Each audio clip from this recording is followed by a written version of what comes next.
This is Professor Vijayalakshmi Singh. I'm faculty in the HRM area at IMT Ghaziabad, and I'm also the admissions chairperson.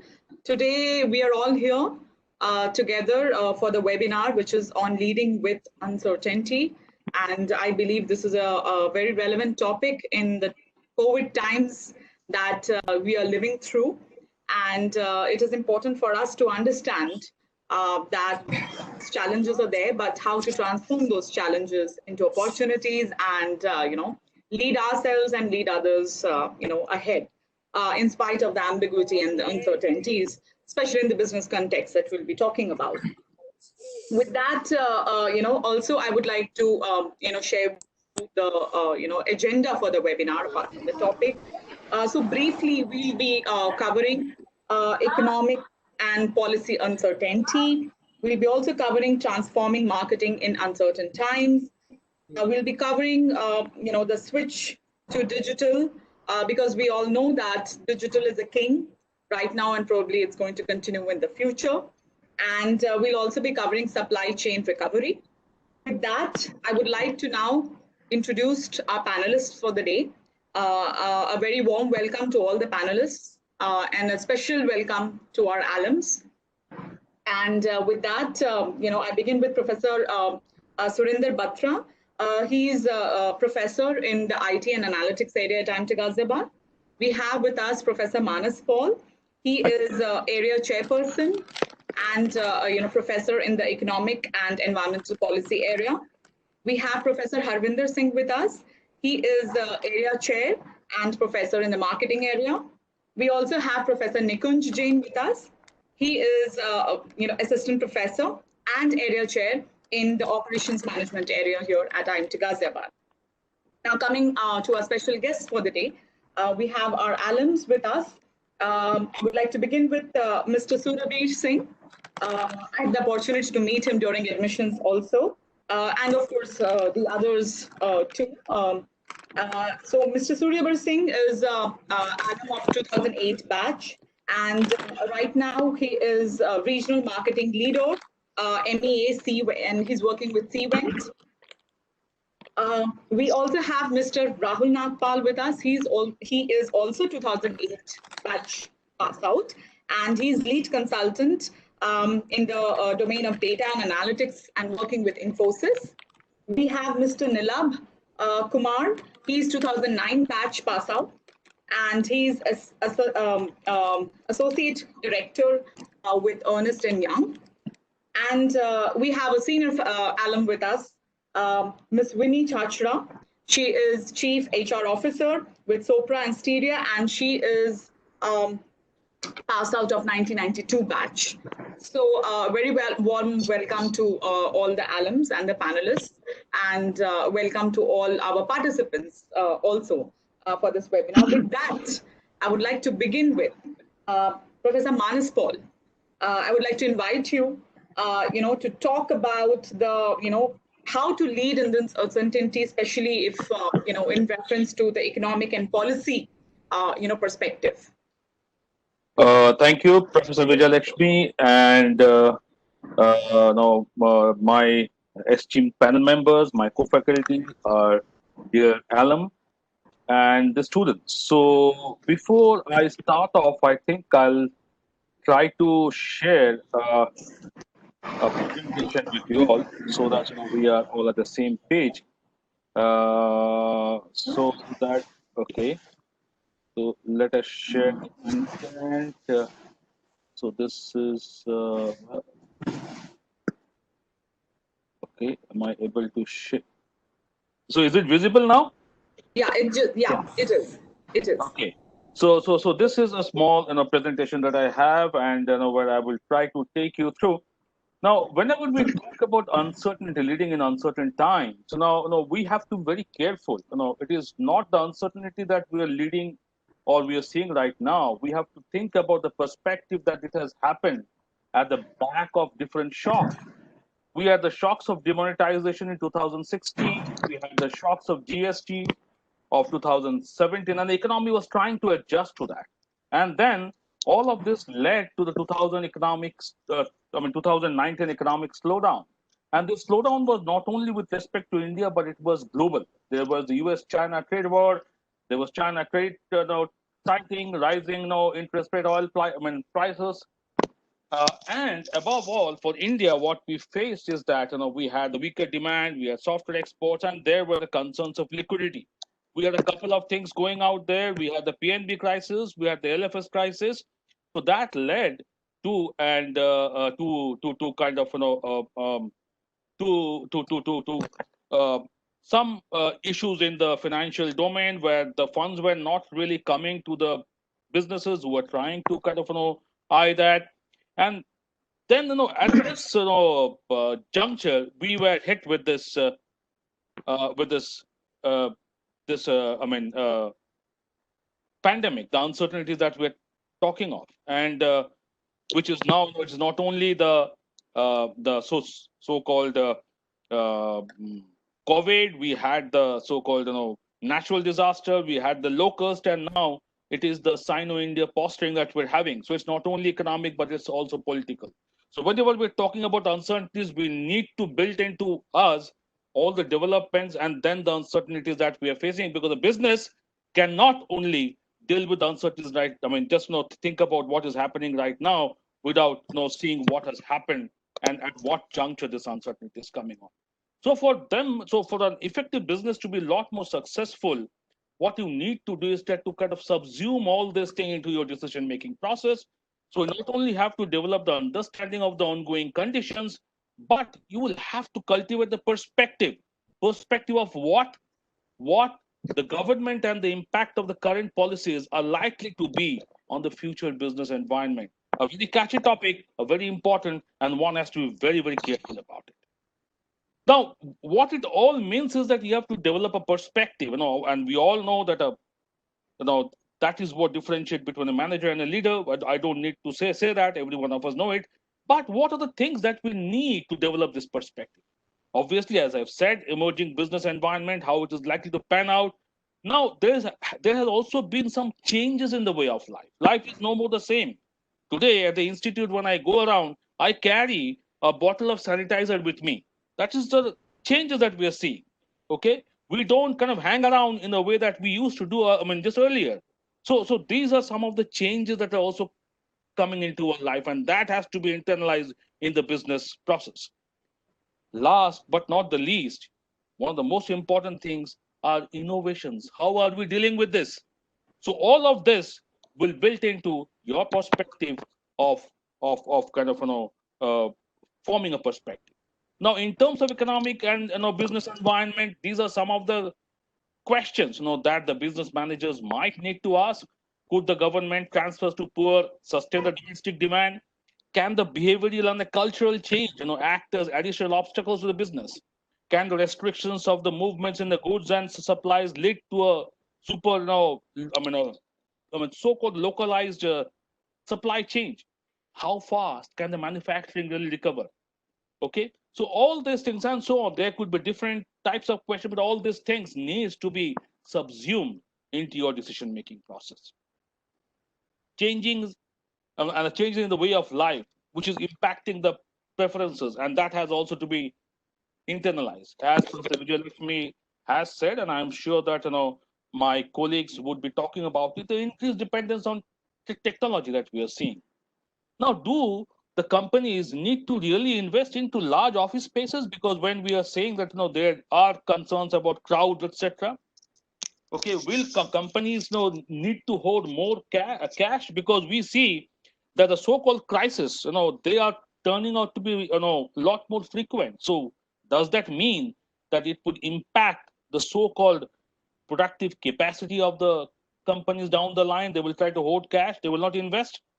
Will the local supply chain end up being more resilient? And what about the online education? Now, will it receive a flip in its acceptance across perceptions? What about the outdoor games viewership? Think about the football field. Is it that people will shift more to online than to the on venue thing? How do we do this? How do we get to there? What will happen to the entertainment, airlines, hospitality industry? How will they shape up? Moreover, Will the global political tensions be on the rise? And if you look at it today, there are tensions all around. Does that impact the business? So these are all changes which will also have to be taken into account. And to me, what it means is that though there are several problems, two things: one is necessity, and the other is the innovation that leads to opportunities. I'll try one, and the thing is that I mean, it's not that the necessity should have to, I mean, should have to come first, or the innovations had to come first. No, there are two examples. Suppose, say in the case of, I mean, in the case of innovation, now this cell phone which I'm carrying right now, that was not there with me 15 or 20 years back. In that case, I was not dependent so much on this innovative. So now this has become a necessity for me. That has come out of innovations. But many a time, necessity also drives innovation. But what I mean to say is that the necessity and the and innovation, they led to the opportunities. Okay, now let's think of the creation of a wheel in 3500 BC. That was the, I mean, out of necessity to move huge goods. Think of Israel's desert agriculture technology. They're growing things in the desert. That is driven by necessity, and they're being successful. It is necessity plus the innovations that they're making. Think about the drones which are delivering vaccines in the remote island of Vanuatu. That's also necessity, and that has led to innovation. Similarly, in case of COVID, there are also different innovations which are happening. Obviously, we know that Suncrafter, that has came up with a hand sanitizing solution, which is based on ultraviolet light. We have WAMUP in Norway that is trying to support the small businesses out there. Asimov Robotics of Kerala, they are trying to use robot in the isolation wards. Aga Healthcare at NCR, they are trying to kind of develop low cost, easy to use ventilators. GeoMart, they are trying to link the local corner stores, and kind of bring them into this entire e-commerce zone. So now, what I would like to say is, it dealing with uncertainties or it is leading in uncertainties? Now, obviously, uncertain times has its own challenges, but innovations and necessities are opening up new opportunities.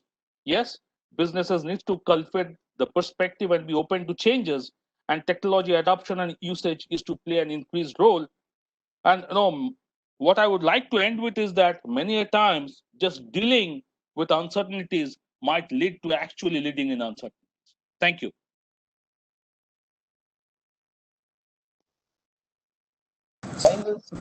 Professor Vijayalakshmi, you are on mute.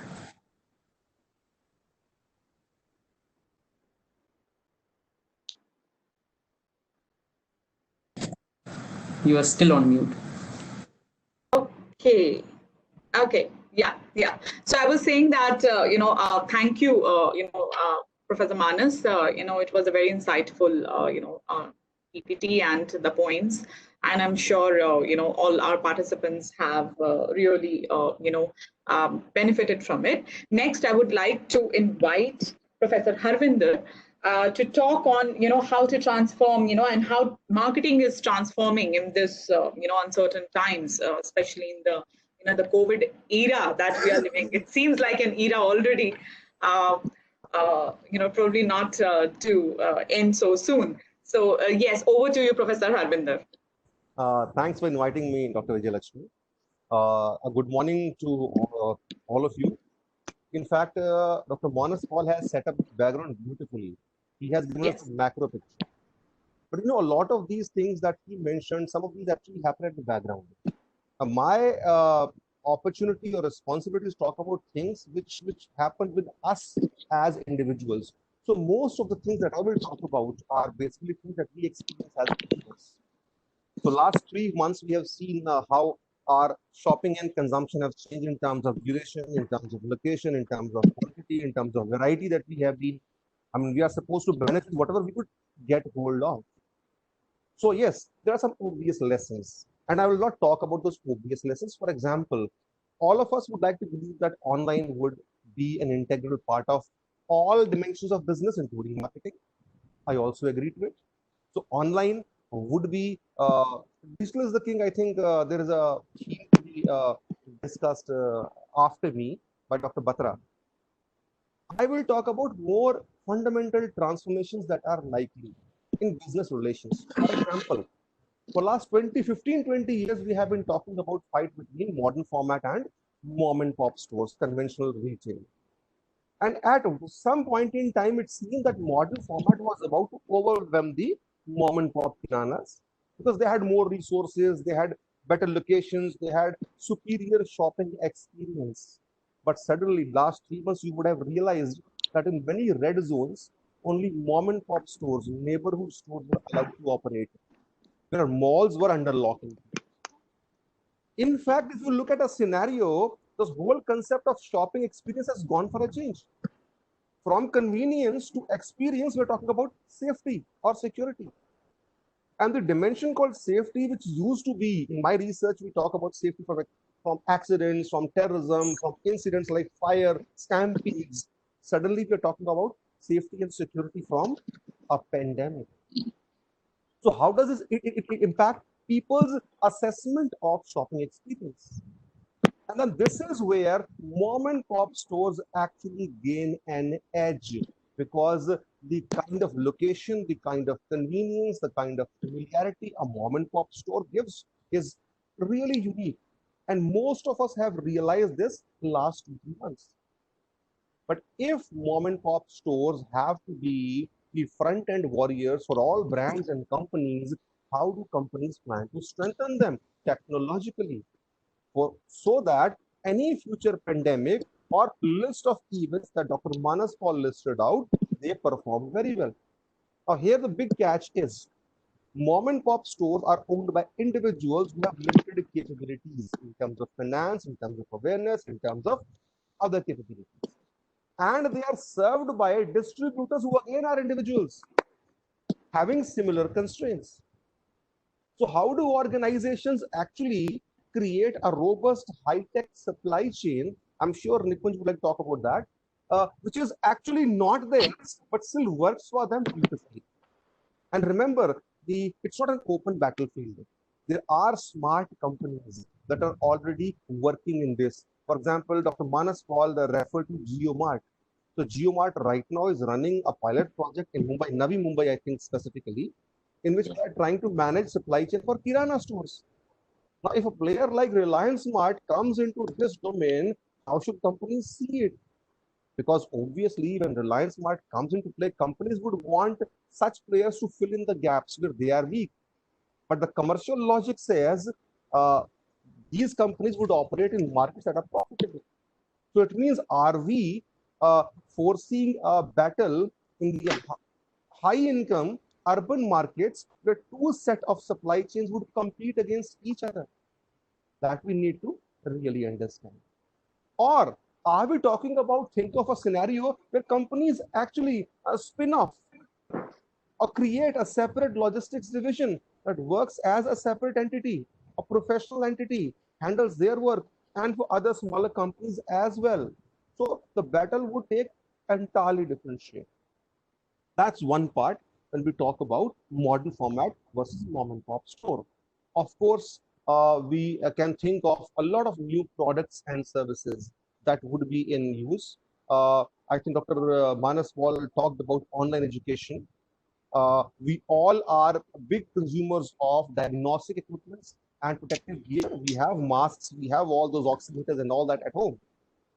Apart from that, I mean, I teach a course in rural marketing where we used to talk about a product, a service called telemedicine. And we used to talk about telemedicine as a service for rural markets or people at the bottom of the pyramid.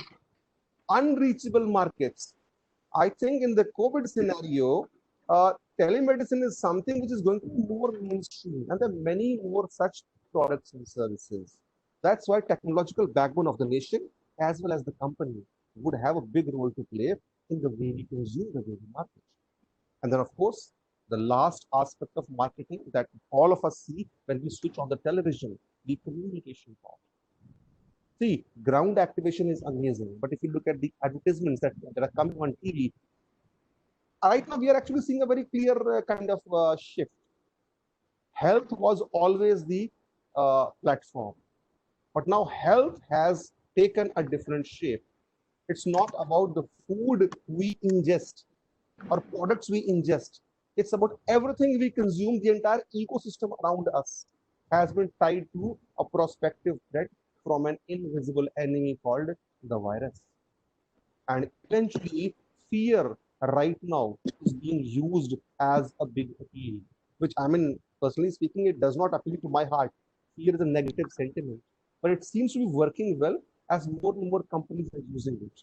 And you will see more such trends happening. But of course, as market evolves, I would like to see much more mature, informative communication campaigns that inform consumers and then let them take better choices. A lot of things will happen in marketing. All of us will be witness to it. And with this, I conclude my part and give it back to Dr. Vijay. Thank you, Professor Harvinder, for sharing your insights. Yeah, I'm sure we are going to further build upon on this. And the discussion has just started, and they are very relevant and very interesting, actually. The times that we are living in, and so much to learn, actually. So with that, of course, now next, without wasting any more time, I would like to invite Professor Batra for sharing his views on how digitization is and the digital is becoming overpowering and more important, and how it is going to become more important and lead us into actually conquering during uncertainty and ambiguities in future. Yes, sir. Over to you. I think I am.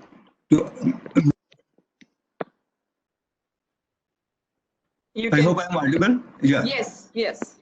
Okay. Good morning, all of you, and I thank Professor Vijay Lakshmi to give me this opportunity.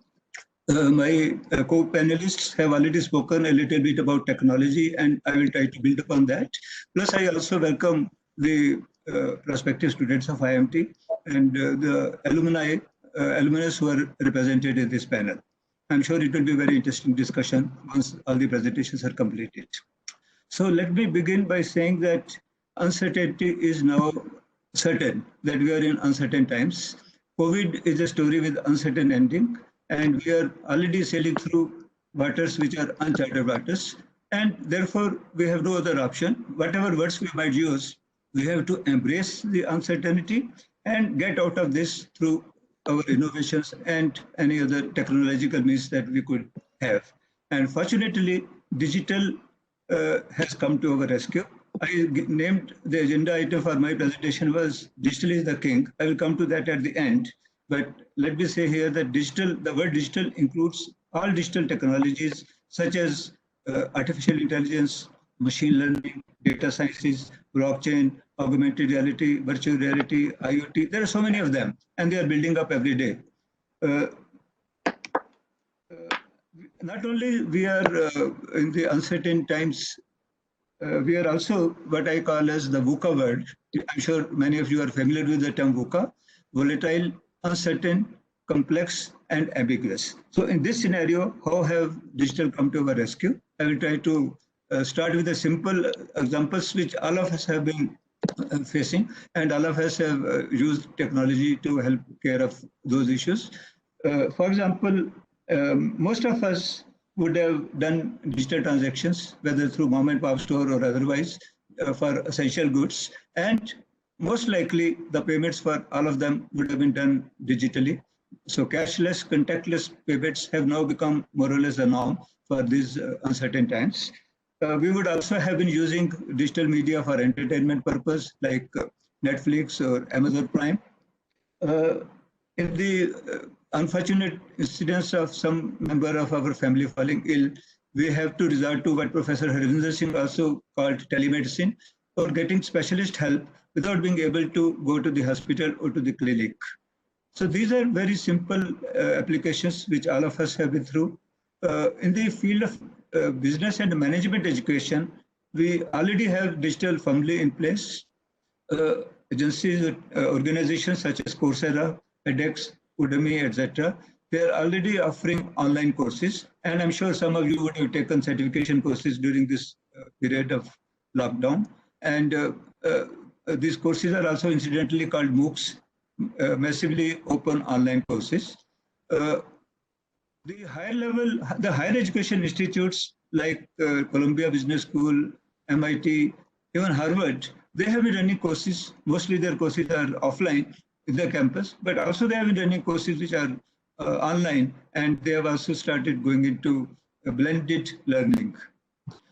Back to IMT, I believe I have not done personally, but I am sure many of my colleagues have been teaching seamlessly through what we know as Microsoft Teams. Many students of other programs are being taught through Microsoft Teams visually, remotely, virtually, and it is very close to simulating a real-life environment where participation happens in the classroom, discussions happen, and evaluation also happens. We also have the example of summer internship projects which have been done virtually by our students. They have been mentored, the students have been mentored by the industry people as well as by the faculty, all virtually. And they would be in the next month, beginning of next month, they would also be evaluated all through the virtual process of video conferencing. So these applications are happening in a well-known manner. Coming to the global applications, I know today China is a dirty word, but it is known that China is very forward in terms of applications of digital technologies. I mentioned about blockchain. During the early months of Wuhan pandemic, China had developed certain applications on blockchain. For example, application related to supply chain management to track the supply and delivery of essential goods and PPE and other kind of medical equipment.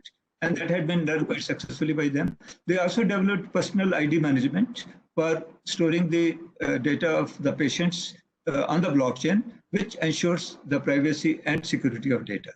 And there are many more applications, but these two I'm just mentioning for the sake of time. I'm restricting the discussion to that. In addition to that, the applications of data science have been there. Different agencies have been working. For example, these days we are trying to say that if there is a loss of smell and loss of taste, it is possibly an indication of having corona positive situation.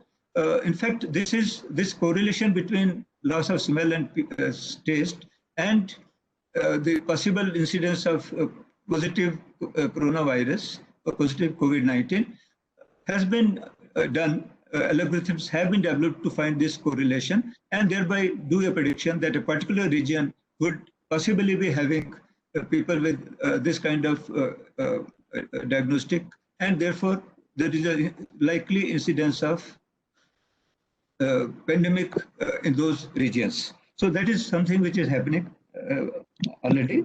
There is also one, if you know about Kaggle, which is a platform for machine learning, there have been people have been given people have been given the option to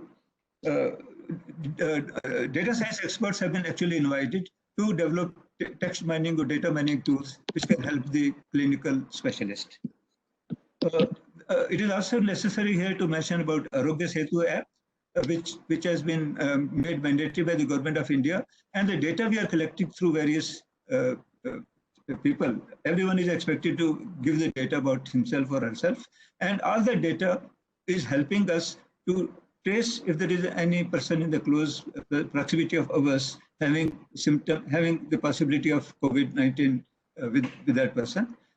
And at the macro level, the data which is being collected through this, though there is a lot of controversy about privacy of this data, but at the macro level, policy decisions are possible to be taken at regional level and at the country level on the basis of data and decide what needs to be done at an aggregate level.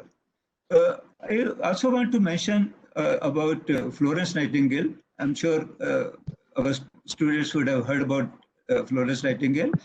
She's also called Lady with a Lamp, and she was known to be a nursing manager, or some people call her even as a nurse, during the 1854-56 war which happened in UK. with some other country. And during that period, she was responsible for making sure that the wounded British soldiers are taken care of. And I'm told that she is a person who was some kind of a data scientist, though the term data science came much earlier.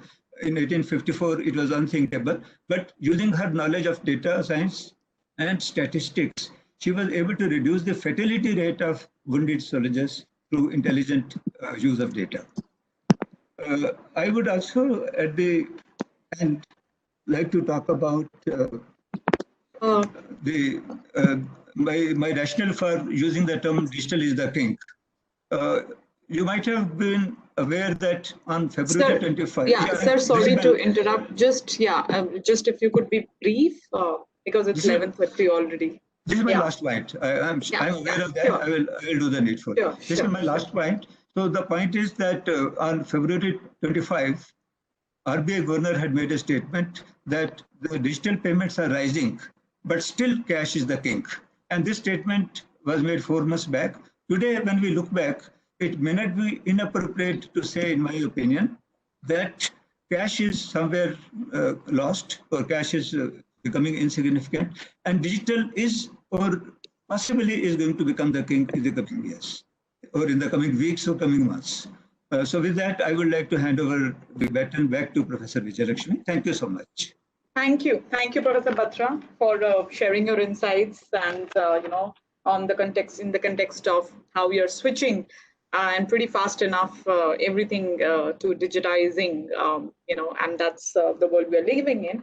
And last but not the least, I would quickly move over to Professor Nikunj, and so that he can talk about on the supply chain recovery, what he has to share with the candidates. Yes.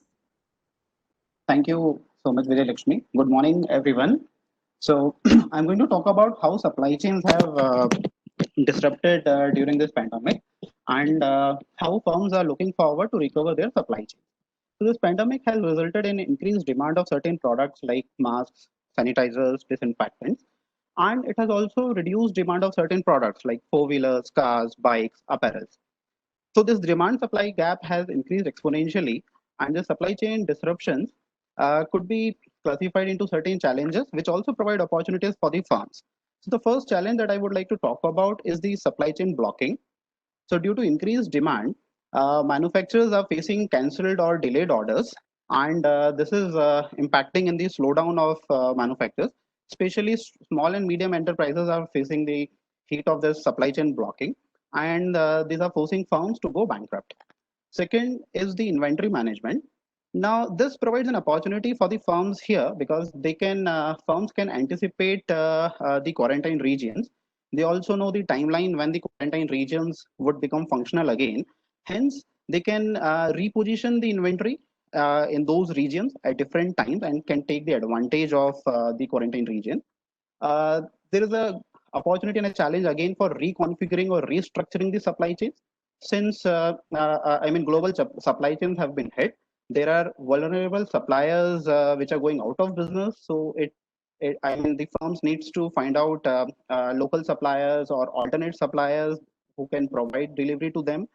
And so restructuring of supply chains is another challenge which is facing by the firms.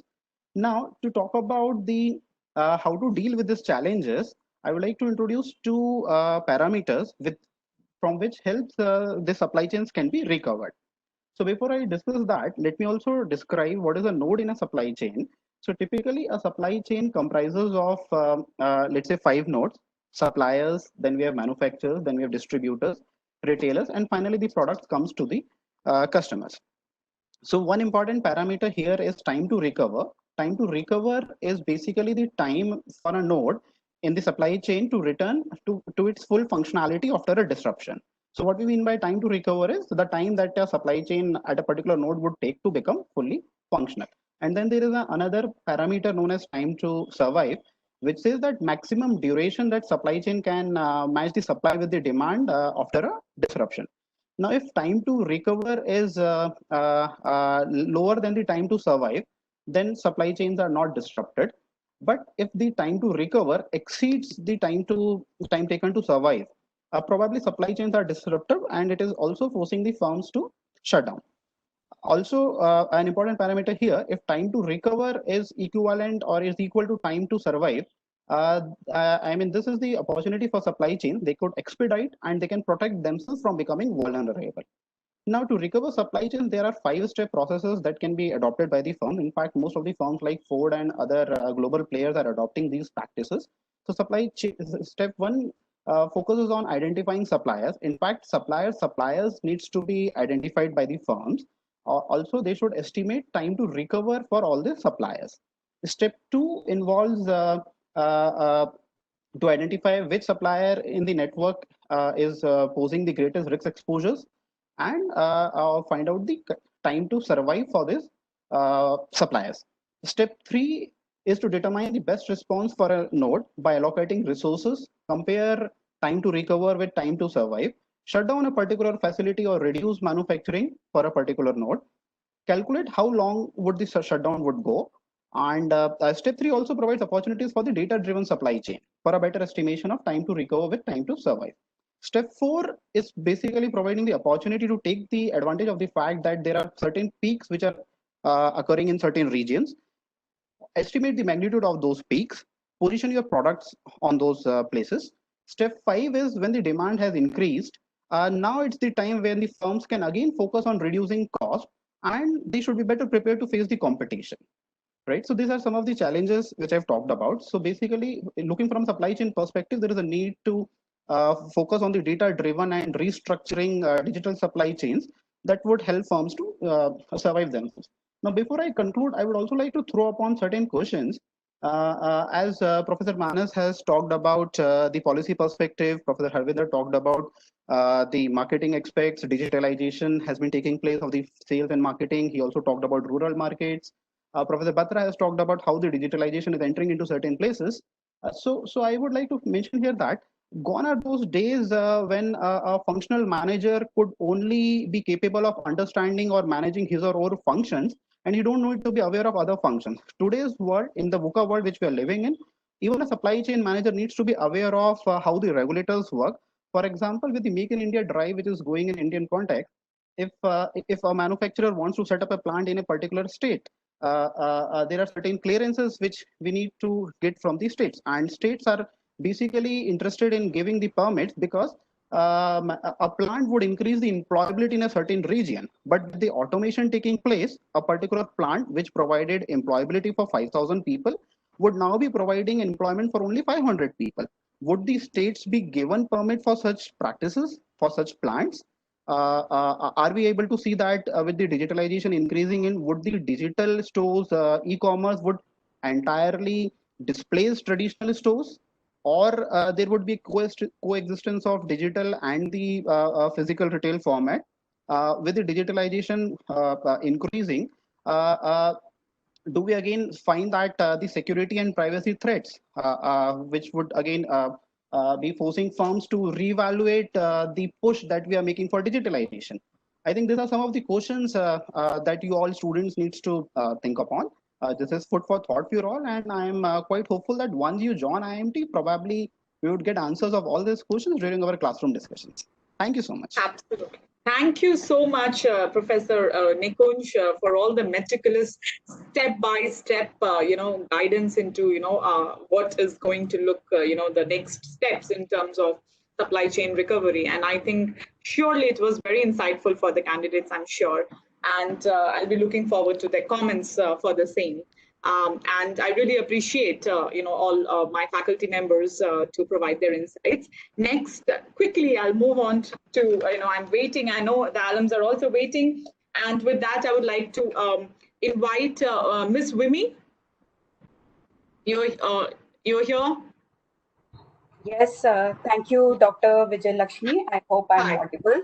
Yes, yes. So I would really like, your perspective, and as per your professional experience and organizational context, what you would like to share, if possible, from the economic and policy perspective, especially, and of course, otherwise. So over to you. Thank you, Dr. Lakshmi. Just for everyone, I did my MCA from IMT Ghaziabad way back in 1992. So in India, you first think of becoming a software engineer and then you decide what to become. So that's exactly what happened with me. I was in software for 15 years and then I decided to move laterally to HR. What is the leader of today, expected to do is something I want to talk about because the topic was, Right. managing uncertainty. Yeah. I feel the leader of today needs to be digitally savvy and humanly conscious. And I'm using my previous technology experience and today's human experience to blend the both. And in my company, because I want to bring some practical points here, what's happening on the ground. In my company, everyone is becoming a digital leader and a human leader today. So I can confidently say for the last 3 months, all the business support functions have aligned together. So whether it's chief technology officer, chief human resource officer, admin head, marketing head, we are all today joined at the hip. And that's how we are working in times of crisis. It's marvelous. I've not seen that in my 27 years of career, in any of the companies I've worked with. So, because I belong to HR domain, let me tell you what happened in HR. I was working in different transformation projects before March, and this uncertainty happened. Yeah. And I had to really bring the agility into action. I'm sure students will relate the Maslow's hierarchy. I saw everyone has gone at the bottom layer of the pyramid. So whether you were self-sustainable, you were at the highest level of attainment, but as soon as the crisis started, everyone came to the base, and it was about the physical and the psychological needs of the employees that I had to focus upon. And Yeah. secondly, what happened is, which I'll relate the digital part with, um, employees could not go to office. So my second objective was, how do I make office go to them? So Exactly. So I'm sure there were a lot of policy related changes and issues, and especially at your end. So yeah. yeah, Yes. organizations take, decades to change a policy, and we are seeing in that in the government policies also. But here in a jiffy, policies were changed overnight. And one of the policies I can share with you, we were 0% work from home. We had no policy of working from home. And come this crisis, in 5 days, we could draft that policy and implement it 0 to 100%. It's a 100% jump. So 100% of the people started working from home with no issues. We trust them. They're not watching Netflix. They're actually working. Trust has gone higher in leaders. All leaders, uh, especially HR, because you've supported them, Yeah. in such a caring way in all these 2 months, 3 months when they've gone home, they're working from there, and I think trust has just tripled, doubled, whatever you want to use, the number. So who's leading the technology change for today? It's not CEO, it's not CTO, it's not CIO, it's not CHRO. It's that another word, crisis, or COVID. COVID is leading the Very technology well said. change. Yeah. Yeah, Crisis is the leader. yeah. Yeah. Okay. And Okay. and if I may, I just want to, because I felt I owe it to my future students of IMT. I want to share a story and end it there. It's a beautiful story, and I think you can relate to it, Okay. because Sure. I want the students to be resilient. Today's leaders are resilient, but I want you guys also to be resilient. It's a tough situation, and I'm sure a lot of questions are going in your mind also. Did I make a right decision, to get into this course? Is this the right time? What will happen to my career, after that? So I'm just taking, 4 lines of this story, and it goes like this. two little mice fell in a bucket of cream. The first mouse quickly gave up and drowned. The second mouse would not give up. He struggled so hard that eventually he churned cream into butter and he crawled out. So, dear students, what are we doing about the crisis? I know this is not a productivity contest or anything, but are we leading change with resilience is what I want to leave you with. After all, when fear runs high, our, courage has to run higher. And, tough times don't last forever. So use this time very effectively. This is what they call the liminal time between yesterday and tomorrow. Use it very effectively. Reboot yourself. See that you're doing in the right direction. This is, this is a self-introspection time to think upon, some of the topics you've not been able to think earlier. Thank you, Dr. Vijay. Thank you so much, Ms. Vimi. I think, yes, I personally, of course, being from HR, I could relate to each and every word, and I totally, support you and understand the importance and the role of, the HR have been playing, of course, yes. And with that, I would, thank you. Quickly move to Mr. Suryabir. Yes. I would like to invite you to, share your experience and perspective, especially if possible from in the context of, marketing and, like Professor Harvinder had talked about, transforming marketing. So what has been your, experience? What is going on in the business that you are, you're seeing around yourself? Yes.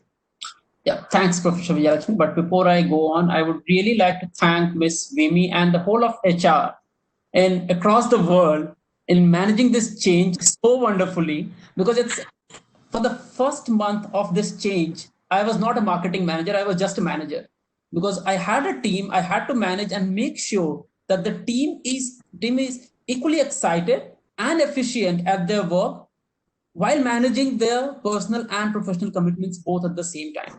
So they don't burn out, because this is not a 100-meter race. This is a marathon. This is going to last long. So we have to be equally adept at managing our work, but managing ourselves too. With that, I would move to marketing. And from being CVent, I work in B2B marketing. Whereas what Professor Singh was talking about, mostly B2C marketing, but the tenets of both the marketing, it's still the same. It's human to human marketing. We have to understand what people are thinking, what their perspectives are, and how we can adopt to that to make sure that we empathize with them, we understand them, and then make them understand what we are trying to say. So this situation, generally in B2B marketing or in any marketing, we start planning our year a couple of months in advance. So we start planning for 2020 in October 2019. We plan for 2 months for full year. And then right after 2 months, we have to throw all our plans in dustbin and start planning again for full year. So we are planning for a business of $100 million, and we just achieved $10 million in 2 months. And for rest of $90 million, we have to create a plan in 2 days. We don't have time. We have to quickly shift the company completely, so we shift the organization. And CVent being a software provider, technology provider in event management space, which has taken such a large hit along with travel and hospitality sector, that events of even 10 people are not possible now. So effectively, looking at that, our company should have shut down.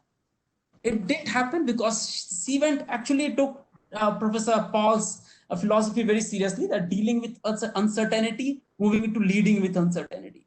So from face-to-face events, we quickly moved to virtual events. And standing today, since March, we have executed more than 30,000 virtual events for our customers. 30,000. And that's a huge number. So if you go to CVent's website right now, we proud ourselves in driving human-to-human connection, in-person events. We execute more than 300,000 events a year. But right now, CVent website looks more like a virtual event solution rather than face-to-face. And it's the same solution. We have not made a change, because executing an event, either face-to-face or virtually, the first important thing is planning and content. If content is king, planning is your queen. So you have to have both these things in order before you going into event, either face-to-face or virtual. And if you have these tenets in place, Cvent can help you move from face-to-face to virtual in less than a day. And that's what, of course, for B2B marketing and for Cvent specifically, we evolved our marketing, or we changed our marketing in 3 stages. So we believe that the first quarter of change, which is April, May, and June, is part of adopt phase. So it's not just for us, but for everyone else around us. Every company, everyone is adopting to the new normal, new situation, because they were used to doing things a different way. Now they are getting used to a different way. So this is the time for the content to be very, very thought leadership, making them understand, making them embrace, acknowledge that there's a problem. You have to change. The next phase is evolve, when you actually have to change completely from being a different company to a different company. So sometimes you have to change your product. Sometimes you have to change 4,000 people team into doing something very completely different than what your 5-year or 10 years vision is.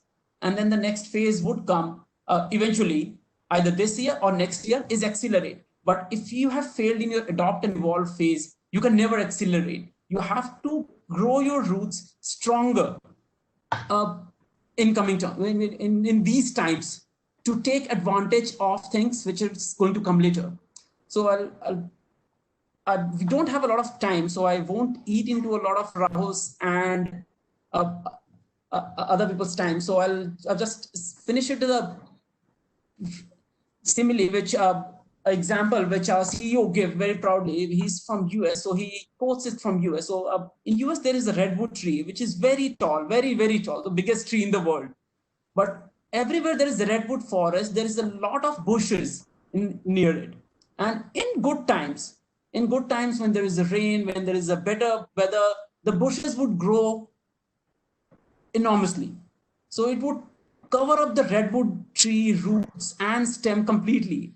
So people would think that the bushes would eventually grow out the redwood tree, but it never happened. When the bushfire comes, for example, when the crisis strikes, the redwood tree is ready because its roots are deep. The bushes turn into ashes and the redwood tree soars in the forest in terms of crisis. So we have to grow our roots stronger, deeper, gain more knowledge, be ready, and help everyone around us. Empathize with everyone, even your customers, prospects. This is not the time to make money. This is the time to grow engagement, make people believe in you.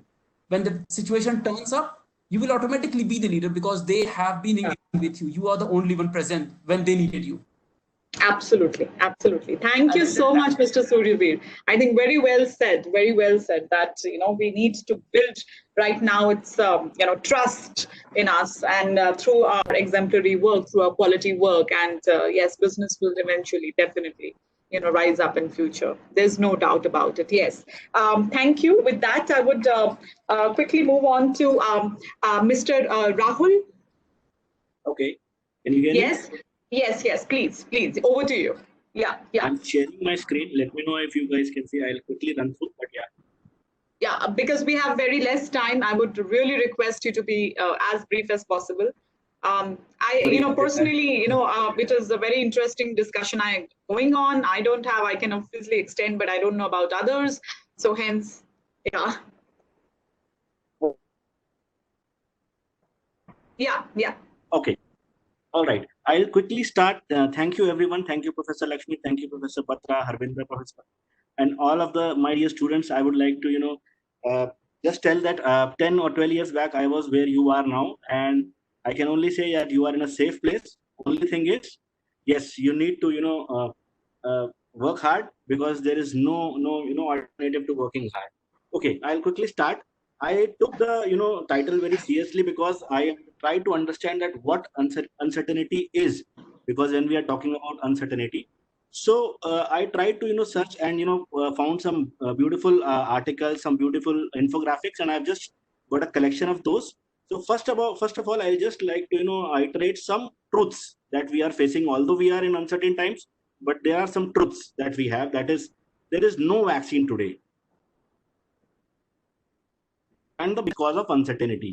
And there won't be any mass manufactured vaccine before 2022. That's what people say. And there is a reason I have attached a second infographic for that. That is, we have about 125 plus preclinical vaccines right now.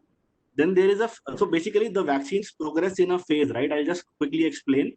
So there is a preclinical testing. It is a testing phase wherein we test on animals.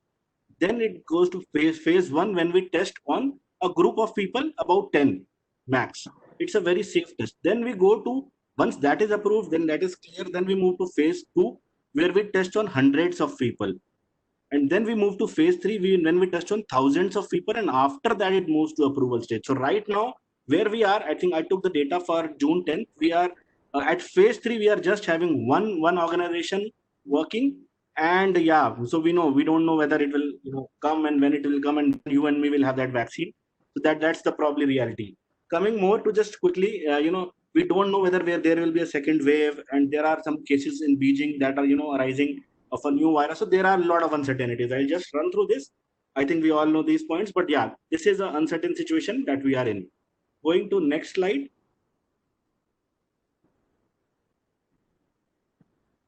Just talk about a little bit, although I'm not an economy person, but yeah, I just found these 5 or 6 beautiful infographics on the newspaper.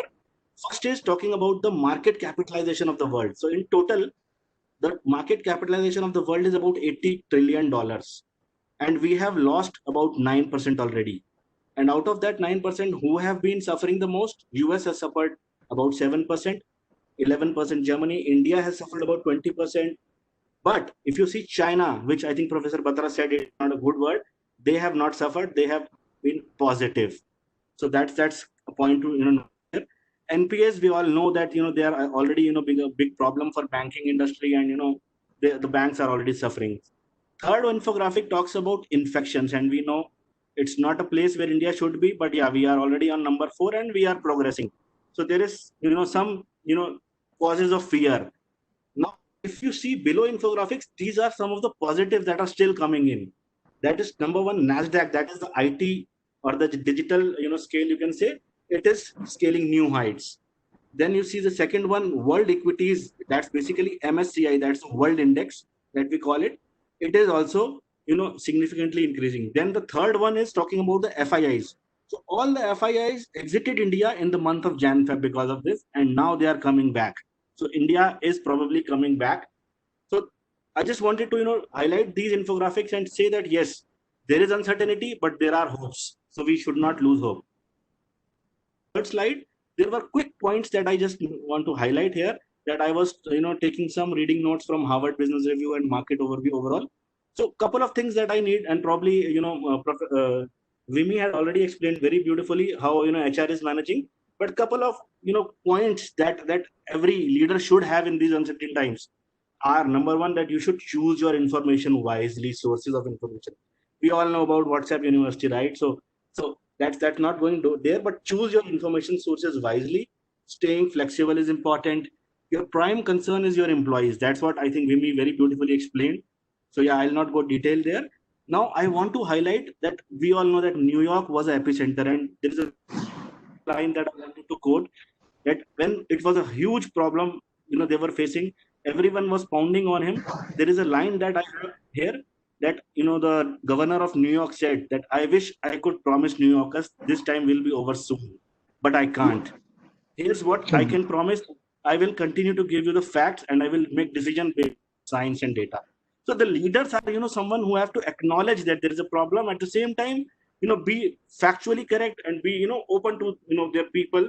That's what I think everyone wants. And just at last, I will say, as my experience, we in Infosys actually were always working from home, as in it's something not new for us, but we are dealing with clients. For example, there is a huge setback faced by my client, that's Adidas and Nike. They are both apparel manufacturers based out of Germany and US, and they suffered huge losses. So we are dealing with them, trying to as Professor Nikun said about their supply chain problems, so what they are facing, and we are working with them, digitizing them. But at the same time, I would like to connect the digital angle to a human angle, which basically is just take care of yourself, create small wins, communicate, learn, unlearn, relearn, and complement. Okay. Quickly moving to the next say quickly one word about this infographic. Very, very, very beautiful and powerful infographic that as we six beautiful leaders of the world who have transformed this pandemic successfully. They are leaders of the countries who have managed this well. And just I will leave one line here that the world needs more compassionate them once again. So I just want to thank all the beautiful women and all the great women who have helped, in this time and, way ahead for them. Just moving ahead. Coming to digitization, I'll just quickly say quick words. I think Professor Batra had already spoken about IoT or what AI and predictive analytics is doing. I just wanted to bring a new angle, that is how and which areas we are struggling. There is a very beautiful image in the first one, wherein machines are at the heart of next wide revolution.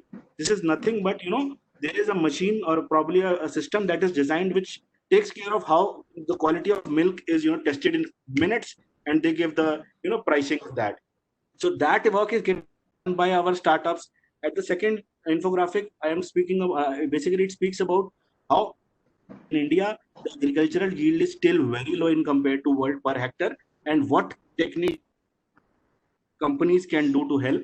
There are a lot of agricultural startups that are helping in these areas, and this is the way to go. So tech and digitization has to be, the solution provider. Supply chain, I think probably everything was covered by Professor Nikunj. I'll just run through. And one last infographic to, probably bring a smile on everyone's face. And this is the Indian way. There is one Karuna Devi temple that has been, set up, and we can all laugh about it. But yeah, that's how we do. Thank you very much. I'm done. Thank you so much, Mr. Rahul. I really appreciate, and it's really commendable that you prepared the presentation, for our students. Thank you so much. It was really very insightful. And over to Mr. Nilab. Last but not the least, definitely, Mr. Nilab, you're there. Yeah, I'm here. Yeah, Can you hear me? I can't miss to take your bites also. And yes, over to you.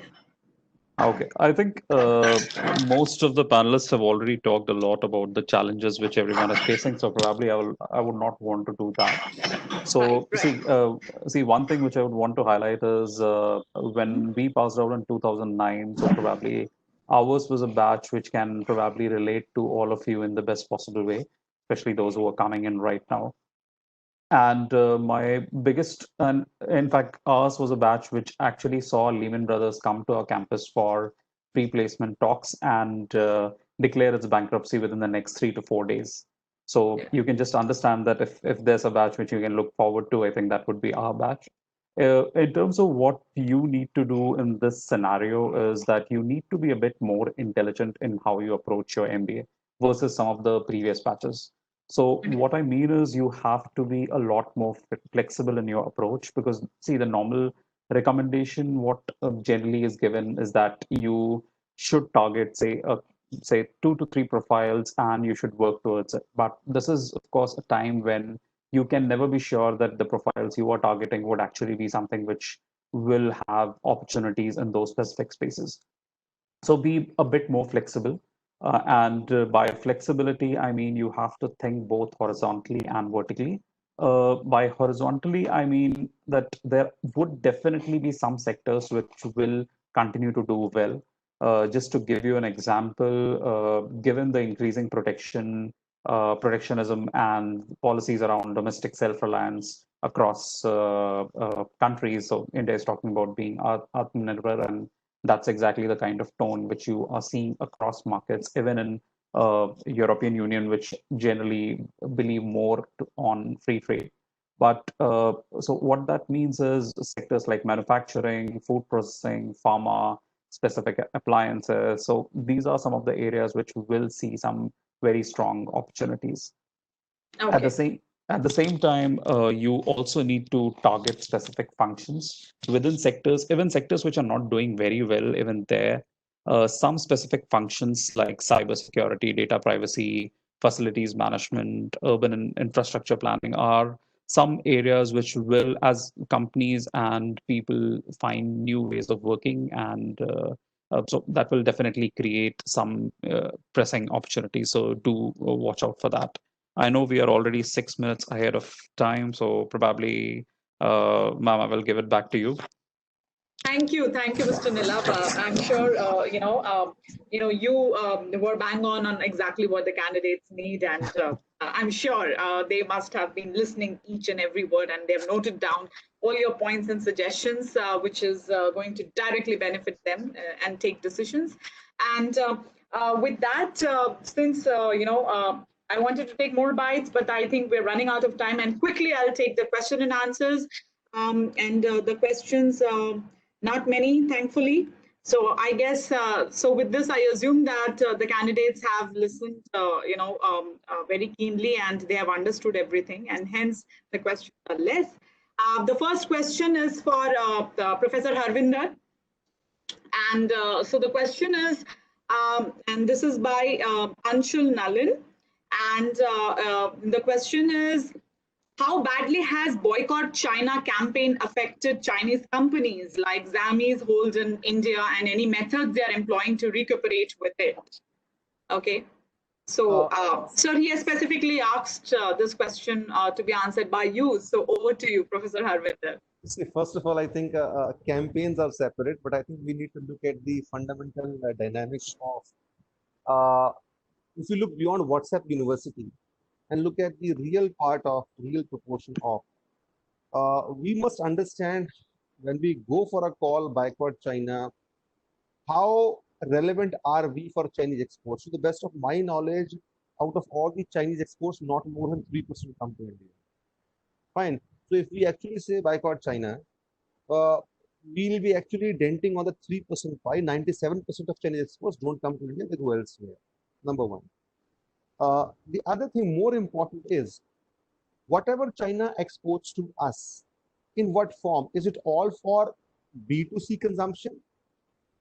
Correct? Or are these ingredients or parts? For example, think of a product in which vital ingredients come from China at a very less price. And then the finished product is exported by India to the international market at a competitive price. Now, if we talk about banning China, in that case, do we have the alternate supply chain mechanism? Do we have the alternate supplies at the same price, same quality? If it does not happen, it will actually end up influencing India's exports. So without having information, detailed information on these parameters, I think any call, any stand taken, either pro or anti-China, would be actually ridiculous. But I believe many times such calls are more for political posting. For example, I've seen many TV channels talking about boycott China, and the same program was actually sponsored by a Chinese brand. Fine. So let's not go deep into it. Okay. Thank you, Professor Harvinder. And I'm sure the candidate is satisfied with the answer, and of course we are. I'm obviously, yes. Quickly moving on to the next question. This is by Aprajay, and I think this should go to Professor Nikunj. So hear it out, Professor Nikunj. The question is, there are problems in supply side, but at the same time, demand is also reducing. So what steps can be taken to tackle this problem? And of course, the others can also key in their inputs if there are, but yes, first, Professor Nikunj. Yeah, again, I would like to go back with the Professor Manas' first slide. So disruptions have been happening throughout. The only idea is like this disruption is huge in nature, right? So there has been disruptions previously. If we talk about the oil and gas industry, there has been explosions that has taken place in Aramco and other places. So if it again talk about the oil and gas part, when we have seen that the demand of petrol and diesel have been reducing, if we focus on what crude oil companies were doing, so they were still running their operations, because if they stop, probably those oil wells would deplete for once and for all, right? So a lot of companies have been doing their production. They are looking forward to carry inventories for some time. Reduce the production at some instances, bear the cost, because like some of these productions would involve raw material to be flared up, which is a loss to the company, but they are moving ahead with that part, carrying the inventories, which is always a burden looking from a supply chain angle. But yes, the challenge is huge. I mean, companies are looking forward how to tackle this up.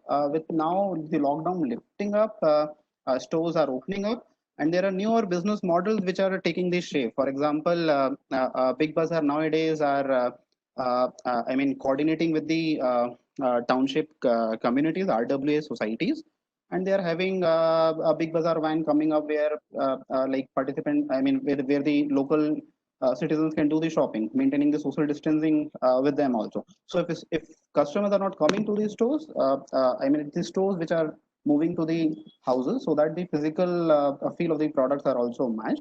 So yes, challenges are there, but then firms needs to manage with them, like delaying the inventories, carrying the inventories with them. So those are the things which are taking. Okay. Okay. Thank you, Professor Nikunj. Yes. I guess this is the last question. Yes, this I'll go over to Professor Manas. The question is, with the anti-China sentiments going in India, will Indian businesses also go anti-China? See, it's more of a political posturing out here. I don't think that businesses are driven by politics per se. Businesses are driven by economics. And I would like to refer to what Professor Harvinder Singh was saying, that if you are, suppose, exporting in a market where you were trying to source part of your input from China. By the way, let me tell you one thing very, very is important out here. Now there is a dependence on rare earth metals. Okay. And on that, China is one of the big holders of that. They have a huge supply out. So even if we talk about Atmanirbhar Bharat, by geographical requirements or something, we would have to depend on some of the Chinese things. We cannot do everything on our own. So let us be Atmanirbhar, but let us not be impractical out there. And I'm sure the businesses knows it the best because they have to sustain over time. If they become impractical, if they become politically driven, then their sustainability would be impacted. So I'm sure that the business would be driven more by economics than by the political posturing out there. Okay. Thank you, Professor Manas, and thank you for the question, Sanya. Yes, I think there are no more questions in case, but still, candidates, we are, I'm sure as a faculty, I can talk on behalf of all faculty members. We love your questions, and I'm sure even alums would love to, get back to you if you have any queries. So in case you have any questions, you can write to us, to the admissions office, and it will be routed to us. And with this, since it is 12 minutes past 12, but I think I'm pretty happy and I feel very engaged. In fact, I can continue, but then I think 12 minutes is enough to offshoot. And it's a weekend. And with that, I would like to really thank all the panelists, both faculty and alum members, for the insightful, discussion. And I also thank all the candidates for giving their time. And I'm sure, they have noted down the points which is going to be with them. Okay, with that, I would be signing off for the day. Thank you. Have a great weekend. Yeah, all of you. Thanks, everyone. Thanks, everyone. Bye. Thanks. Bye-bye.